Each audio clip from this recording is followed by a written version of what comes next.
Welcome to Total Money Management. Going through the week that was, ending September 12.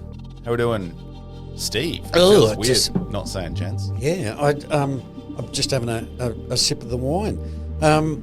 Yes, folks, Jacob's not here, but he is now an Australian. He's here in spirit. He's here in spirit. He's finally a certified Australian. Classified, yep. How long? 10 years. He's been here 10 years. Yeah. Has he really? Yep. Oh, that's a long time. Yep. I still remember interviewing him 10 years ago. Really? When we worked together, yeah. Wow. Hallelujah, brother. Yep. Anyway, Jacob, we raise our glass to you. Cheers, mate. Well Another done. Australian to the population. Don't worry, mate. There's still 29 bottles of this stuff left. Yep. Now go buy a property, okay? Yeah. Be a real Australian. All right. So what are we covering? Far out. Lots happened this week. Just quietly. Yes. Yes. It's been an emotional roller coaster. Reading the news, but also watching ComSec. Yeah. In my portfolio. Yeah. It's been a bit of a wild week in a lot of ways. Actually, it seems to be getting. But the top headline I got there is what me worry on the topics this week, and it just seems to be everything just seems to be a little bit kind of spiraling out of control. Like it's just everything's getting crazy. Yeah. Like it's just everything's just going. I won't say going to the shit, but it just seems to have become untethered. It's everything. Yeah, that's what I mean. Like. There's people fighting and arguing, and there's people like betting, and there's people who, heaps of people going, the market's going gangbusters, and, but there's wars all over the place, and it's just hard to keep up with sometimes. Yeah. But alas, that is our job, Thomas. 100%. Distinguish the signals from the noise, right? Yep, absolutely. We're going to be covering hidden risk and silent evidence, so memories of 2000 to 2007. And then Trump tariffs head to the SCOTUS? Yeah, Supreme Court of the United States. Yeah. But just before we get that up the top there, this is I always try to make these sort of a little bit thematic. I'm going to focus on one little thing in the week and make that the lesson or the point that people take home, because you don't really walk out of the week that was and go, I'll have to remember that on Wednesday, X happened. Really, you've got to put it, I want you to walk away, or we want you to walk away with okay, things are getting bad, or, that's a good point. I need to remember market cycles or something, right? Mm-hmm. And as you know, we've been rabbiting on a little bit about the market being expensive and I think is in a bubble, the AI stuff, right? Yeah. So it's just, if you have a look at the headline, the market insight from the Financial Times was, does valuation matter anymore in the age of AI?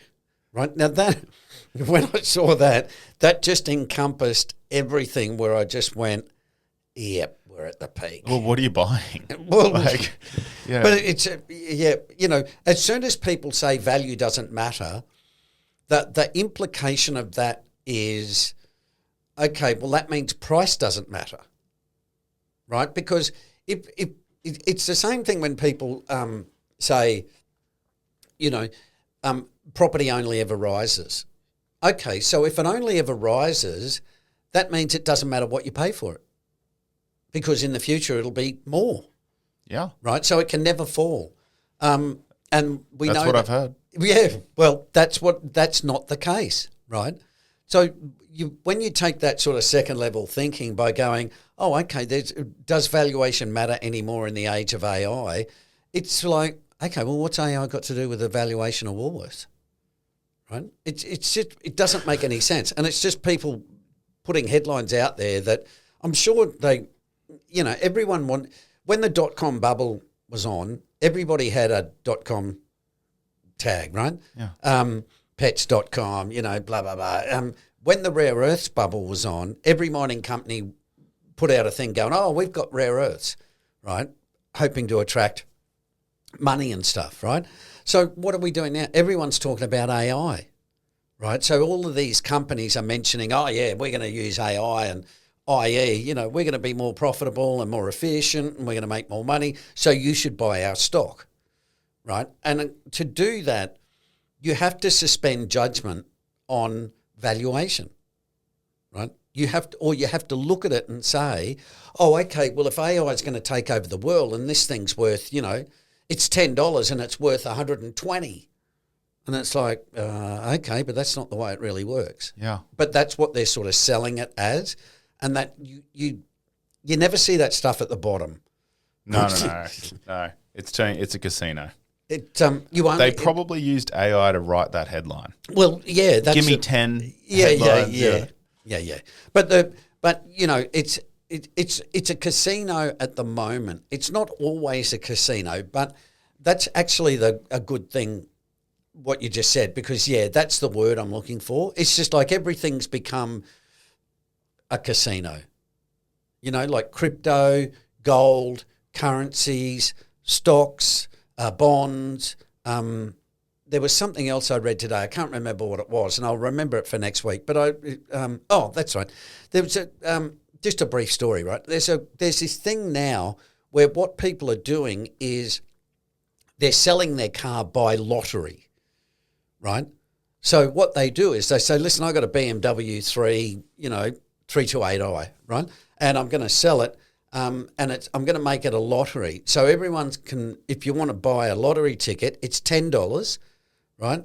Everybody buys a lottery ticket. I'm going to draw it on, December the 1st, and the winner gets the car, right? So you look at it and say, oh, okay, well, for $100 I could get a Beamer.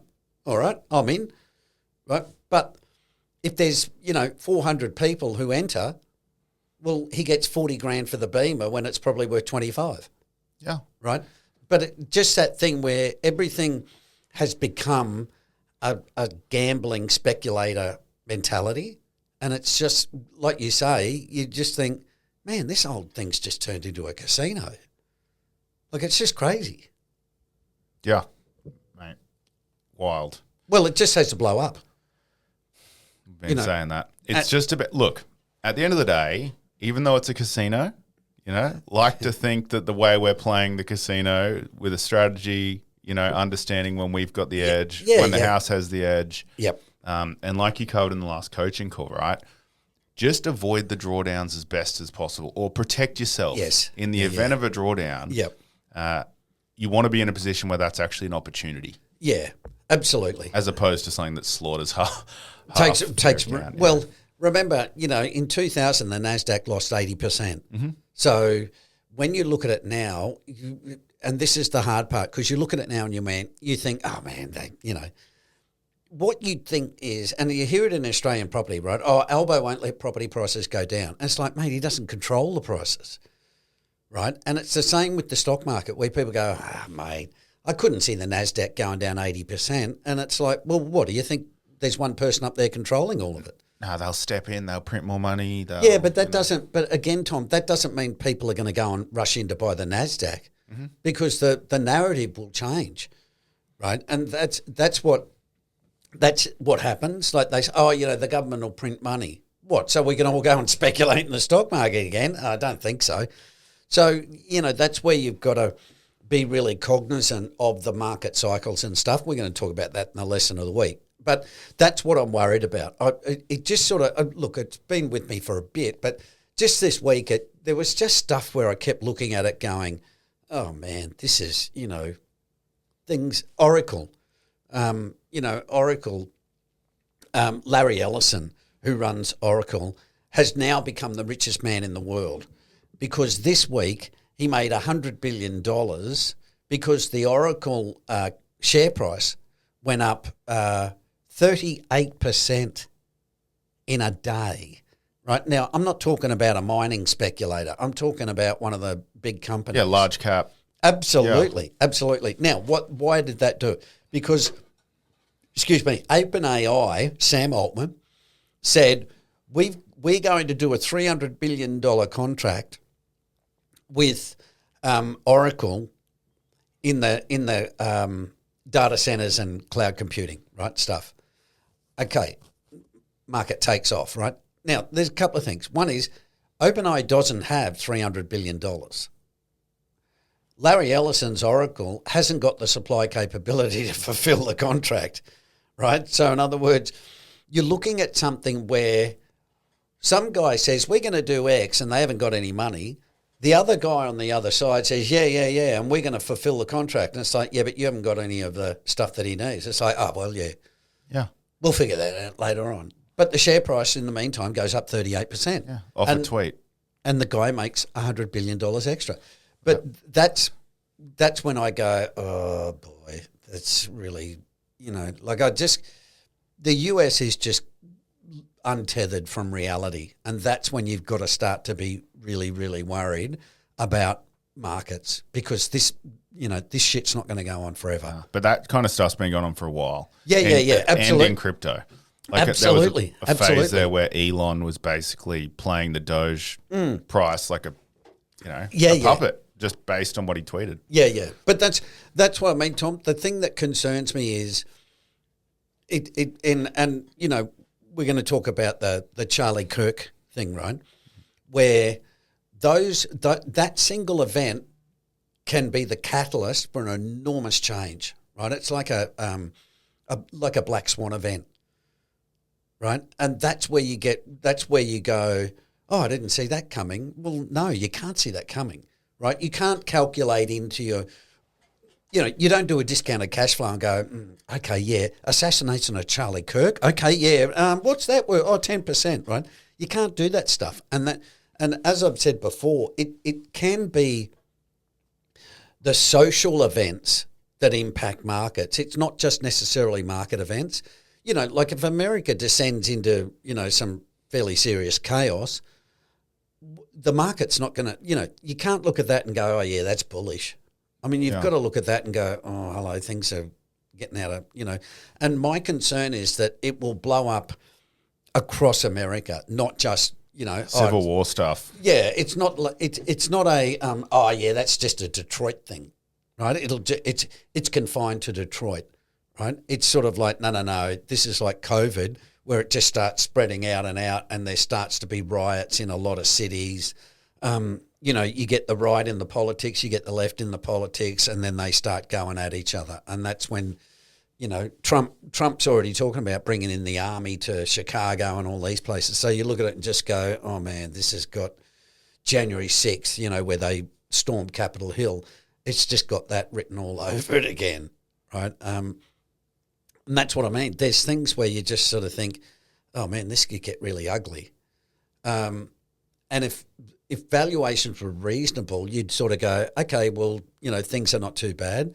But it just seems to me that everybody's just completely lost. Everybody's just completely lost it, right? It's just like speculation and fraud and, people taking advantage of everybody. Oh, and it just blatant hate. Yeah, absolutely. But, yeah, really deep stuff where people are saying, oh, it was good he was shot and this sort of stuff. It's like, oh, dude, hey, let's get a grip. But yeah, take a look in the mirror, mate. But it's just a real level of anger where that's really hard to turn it's very hard to dial that down, right? But particularly when you've got a president who's kind of dialing it up. Who's an aggressor. Yeah, who's Trump's not a guy who brings people together, right? He's a guy who separates out. And they've already said, there's all this stuff over Twitter, like, oh, they should prosecute the radical left and, blah, blah, blah. And look, that's what I mean. You look at that and go, man, these people are really on edge, right? And it could be a really big problem. Yeah, it goes straight to an attack on the left. Absolutely. Instead of going, this is just some unhinged. Well, we don't. Yeah, I mean, that's a good point. See, I thought to myself, well, hang on, who said it's a radical lefty communist? It might be someone from the right who doesn't think Charlie Kirk's right wing enough, or there's a whole raft of reasons. Yeah, I don't know enough about left and rights and all that stuff to really get into it. Yep. All I know is it's sickening. Yeah, and the point being, these are the things that can trigger markets, right? Because it triggers, like you say, it triggers a civil war, and suddenly markets are on the decline, and things take over, momentum takes over, margin debt's at a record level, so then they start getting margin calls. Yeah. The US property market it's turning as well. There you go. like we've covered. Yeah. So that's why I've written there, hidden risk and silent evidence, memories of 2000 to 2007. But the economy's doing well. Yeah, but I know the stock market's not the economy. Yes. And I get it, right? But it's just, if more people have jobs and, we're creating more jobs and people are making more money and their house prices are going down and their portfolios are dropping and it's just. Yeah. The problem is, Tom, the level of inequality there is enormous, right? It's enormous. And so the issue you've got there is, if you build only yachts for the rich people and you give the poor people bread and water, well, it's still going to add to GDP, but you'd look at it and go, hang on, this is not a really great way to run an economy with all the rich people getting what they want and the poor people getting basically stuff to keep them going till next week. Yep. And, I'm exaggerating, but there's a lot of that element to it, right? And that's why I'm saying there's hidden risk and silent evidence. And what I mean by that is if you look at the US property market, and I'll detail this in a bit more, I'll give a bit more detail over the coming weeks, but there's a lot of fraud going on, but it's been done that way for reasons that, for example, one thing was there was a program that was going to end, and it was going to make it harder for people to continue the fraud, right? Well, what happened was they then went, okay, no, we won't do that because Biden was coming into the 24 election. Right, so they sort of went, no, don't cut that off. That'll be really ugly. So it's that sort of can kicking, right? Yep. Well, let's kick the can down the road. But the difference is you can't see them kicking the can down the road. What you're doing is going, oh yeah, things are all right. But what under the surface, bubbling away, is this huge mountain of fraud where. If the dam wall breaks, it's like, oh my God. What do you mean? Like big corporates? Well, or no. Okay. Not Coles and Woolies. Yeah. No. Look, monopolies. In short, the Fed governor, Lisa Cook, right? Trump wants to get rid of her, and he sacked her, but he's not allowed to, right? He hasn't got the authority. Okay, but he said what happened was Lisa Cook has 2 mortgages and 2 places, right? And she calls both of them her principal place of residence. You could only have one place designated as your place of residence, right? Now, what's happening is investors in the US are borrowing, getting a mortgage and saying, yeah, I'm going to move to 5 Smith Street, right? Okay, so they get a mortgage, then they don't move to Smith Street, but they put it down as their PPR. Right? Yep. They get people in, then they go to the Federal Housing Association and say, oh, listen, I can't meet the mortgage payments. So what happens is they say, all right, well, look, listen, okay, we'll put you at the back of the queue, so don't sweat. We'll give you 3 months to get it together, right? Okay, so they go back in 3 months and say, listen, I still can't meet the payments. Say, all right, well, look, we'll keep you at the back of the queue. Okay, so this goes on ad infinitum, right? So what happens is after 12 or 18 months, you haven't paid a cent, right? And then what you do is you flip it and take the money, right? So this is what, the evidence shows that there's a lot of that. There's a heap of it, and it's investors who are doing it, right? There was a paper written by the Philadelphia Federal Reserve in 2019, and they said, guys, this shit's still going on, right? They're still rotting the market.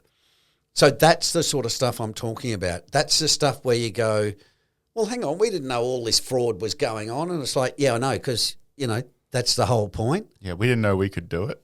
That's exactly right. So I'm also looking at, and as the lady said, and as the Philly Fed report said, it's all investors. It's investors who are doing it, right? And the other thing I've had a look at, and I'm not that worried at the moment, but the thing that was a real problem in the US was residential mortgage-backed securities, yep. right? Australia has exploded in mortgage-backed securities, right? So we'll talk a bit more about that. But essentially, I'm starting to look at stuff going, oh, man, they just looks – this is why I say, I'm concerned because it just seems to be there's so much bloody fraud and rorting, people rorting the NDIS, right? Like they're all taking the mickey out of that. Oh, yeah. You can't tell me that all these bloody mortgages are being written to people that have got a capacity to pay, right? There's, that's what I mean. I just keep looking at it and going, oh, man, it just seems like everybody's gone nuts, and part of it is wealthy people do stuff, and I'm talking about the 1%, they do stuff and don't care about the law, right? So that's why people at the bottom end go, oh, well, if they're getting away with it, I'll get away with it. It's just a different scale, right? They go in and, they rob the local Bunnings and all this sort of stuff, right? Because for them, it's like, oh, well, if Elon Musk can, rip off billions, I can go to Bunnings and get what I want. And it's just becoming a real concern. And I just think, this sort of stuff can't go on forever, and it usually blows up. And events like the Charlie Kirk assassination may be the catalyst where all hell breaks loose. Yeah. Yeah, that's the good news. Wow. Interesting. Well, I think it was last week we were talking about wonder what the black swan will be. Yeah. We'll just have to wait and see. Yeah, absolutely. Look, it could be or it couldn't be, but it just seems to me to be, these grains of sand are piling up, right? And there's, it's going to hit an ugly ending. The big question is when. All right. I will scale back my US Be investment. Prudent. Be prudent, my friend. So speaking of the Oz economy, yes, banks behaving badly, ANZ looking to cut 3,500 positions. Yep. Still modestly overvalued with the Cape at 21. Yeah. What are your thoughts on that? I think, well, the ANZ came out on Thursday, I think, or Wednesday, and said we're going to get rid of 3,500. A couple of other banks followed. I think Bendigo and Adelaide also said, okay, well, we're going to chop some too. I think the question is it a bellwether, right? So in other words, are they doing it because the economy is not improving and therefore things are getting worse, so we need to think about that? And that ties in with the second one you mentioned there with, Australia's Cape's at about 21. So it's overvalued. It's not crazy, right? But it's overvalued. And Phil King, this guy who runs these funds, came out and said, well, it's because of superannuation. But more to the point, he said, he's a bit concerned about it, right? I.e. the ASX is overvalued and you've got to be careful.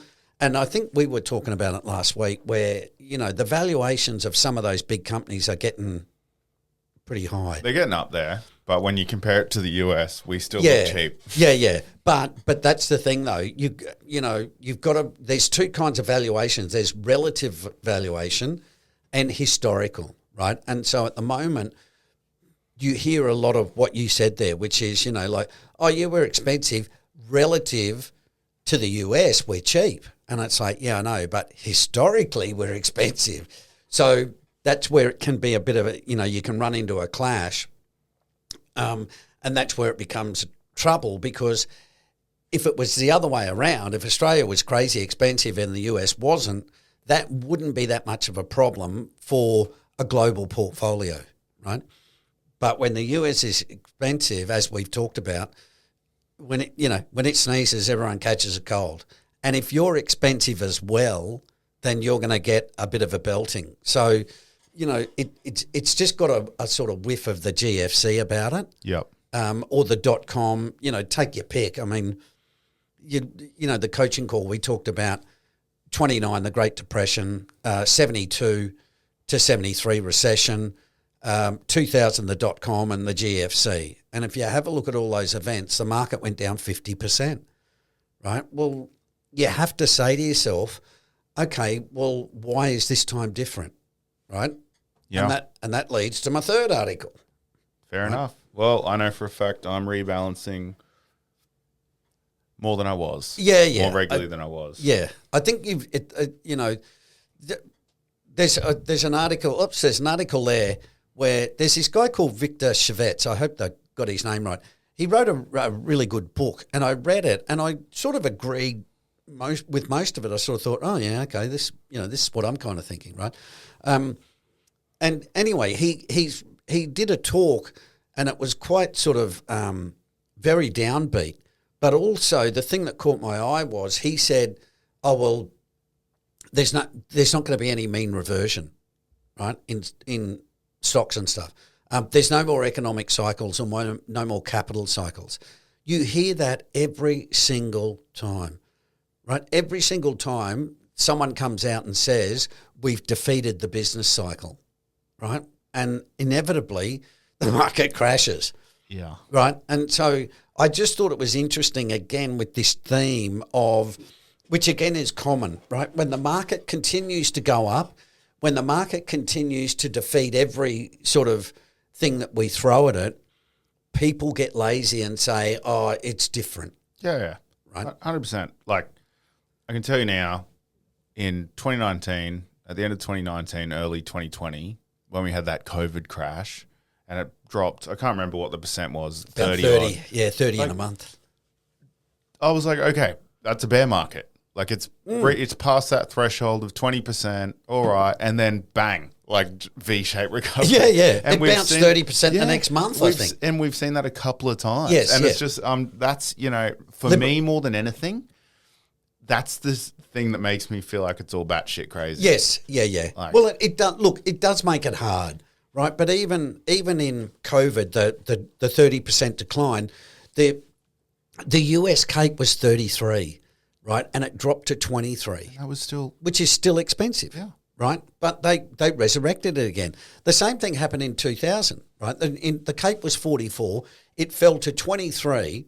Now you've got to remember that's 50%. Yeah. But then in 2003 at 23, it took off again and doubled to 2007, right? So it went up 100% in 4 years, and then it crashed 50 again. So that's why I put in the lesson of the week, because what Victor is saying is, I don't think Victor's saying it's all going to be great, but what he's saying is, look, all of that stuff before, that doesn't count anymore. And I've heard this way too many times, right? And the reason why I put those charts in there was to show people that if you go back and read every bull market around the top, everything is the same, right? It's undefeated. This time it's different. We've got new technology. The global system's changed. The markets have changed. We are a lot more efficient now, and then it crashes. Right? It's the same thing every time. It's like, it's just overvalued. Yeah. Right? So that's why I put those charts in there, the regression to trend, which, we're a long way above. And then the other one, the secular highs and lows, right? That in the lesson of the week. Yeah. And the bottom one there, that, secular high and low. What I'm trying to show people is that it doesn't go on forever, right? And so that's why you've got to, as painful as it is sitting in a lot of cash, it's a lot. You're gonna thank Warren Buffett when it crashes, right? Because then you'll be able to go, okay, now it's really cheap and I can get some value. Yeah, right? And then you get you get to compound your money at a ridiculous rate. What's that? Yeah, well, yeah. And that's what you want, right? Yeah. Even if Victor said, things are going nowhere for 10 years. And it's like, okay, but I bought something that had, compounds at 10% because I bought it cheaply. That's what you want, right? That's what Buffett does. Buffett looks at it and says, if this thing didn't grow anymore, what would it, if it just grew with inflation at 3%, what would it return? And if the dividend's 7 and capital growth is 3, Buffett goes, okay, well, that's 10.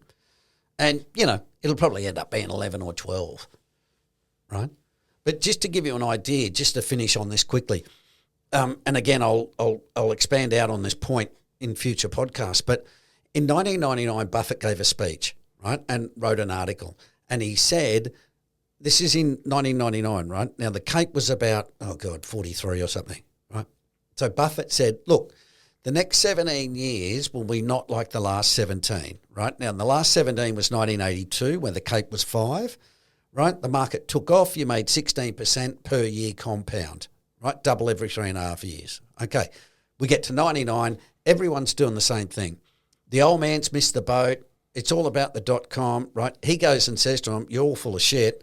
Here's the real story. So Buffett says, look, over the next 17 years, working out on a couple of indicators, one being interest rates. What was the other? He talked about interest rates and there was one other. It'll come to me. Anyway, he said, look, if you use these two indicators, he said, generally, I think over the next 17 years, you shouldn't expect anything more than about 6. And with inflation, probably 3.5, right? So I went back and went, okay, I'm going to do the math. So I went and checked. He's spot on, right? He's spot on. Between 2000, but you've got to remember, Tom, in 1999, people were saying we expect 15% compounding per year. Right, and it's like, dude, that's not. Nah, yeah, that just ain't going to happen. In brother. this day and age, you want to be able to buy a Bitcoin and make 300% in 6 months. And, yep. And that's another one. Get right? the Lambo. And all that ridiculous. All stuff. of the financial independents retire early. Right? What's that about? That's about speculation. Right? That's about saying to people, listen, hit crypto, you'll be rich in 12 months. Buy my strategy, right? Property stuff, right? Oh, what you got to do is you got to buy property, passive income, retire early. I mean, if you want to make 100,000 from property, clear, net, you need about, you need $10 million worth of property. Well, okay, best of luck getting $10 million clear of property, right? Without any debt. I mean, it's just, it's just bullshit. It's ridiculous. But these people will find out the hard way. Right, so that's why I say, when you do the numbers and you ignore that stuff of like, oh, it's going to grow at 80% for 10 years. It's like, okay, it'll be bigger than the world GDP. That's where you say, well, hang on, how likely is this? Right, and that's like Sam Altman. Yeah. Like, oh, we're gonna spend $300 billion with Oracle. It's like, Sam, you make $10 billion in revenue. Where the hell are you getting the other 290? It's just crazy. Anyway. Yep. Absolute madness. Well, I think that's a wrap. Thank you for listening. If you're not subscribed already, please check the website out. Subscribe to The Week That Was. You'll find the latest versions anyway. We'll have links to the articles that we reference, pictures of the charts, a lot of the things that we spoke to in the podcast. Thank you so much to everyone who's taken the time to rate us on Spotify and comment. Helps a lot. Yep. And Leo, Broncos are going to knock you off. Thanks, Cheers, guys. folks. This podcast does not provide financial advice.